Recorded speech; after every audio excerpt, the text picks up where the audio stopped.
Africa needs more than 25 trillion shillings to close the energy gap by the year 2025. The African Union High Representative for Infrastructure, Raila Odinga, says this will require the efforts of both the public and private sector to close the gap. Odinga, who is attending the climate conference in Egypt, said lack of reliable energy is scaling back development in Africa. The energy sector in Africa is best described as inefficient and ineffective. This has been caused by frequent blackout, brownout, as well as load shedding.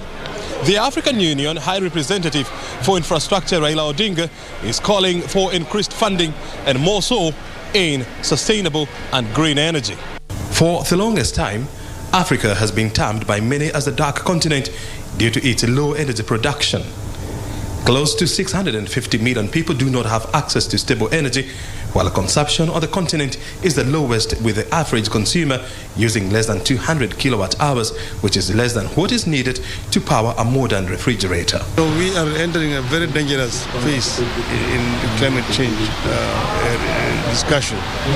So we'd like to see that what is being committed is actually implemented. See, there is a gap between promise and delivery.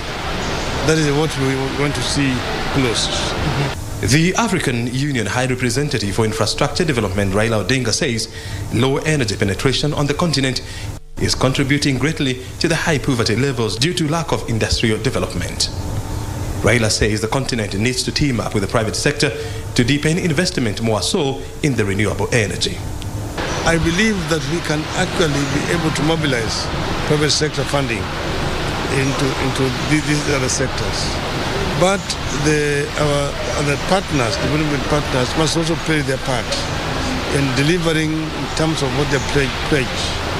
Most of African countries are eager to implement on their side. And if they get resources, I'm sure that we can be able to turn Africa green. Raila called for more investment in renewable energy, saying only less than 50% of energy in Africa is from renewable sources.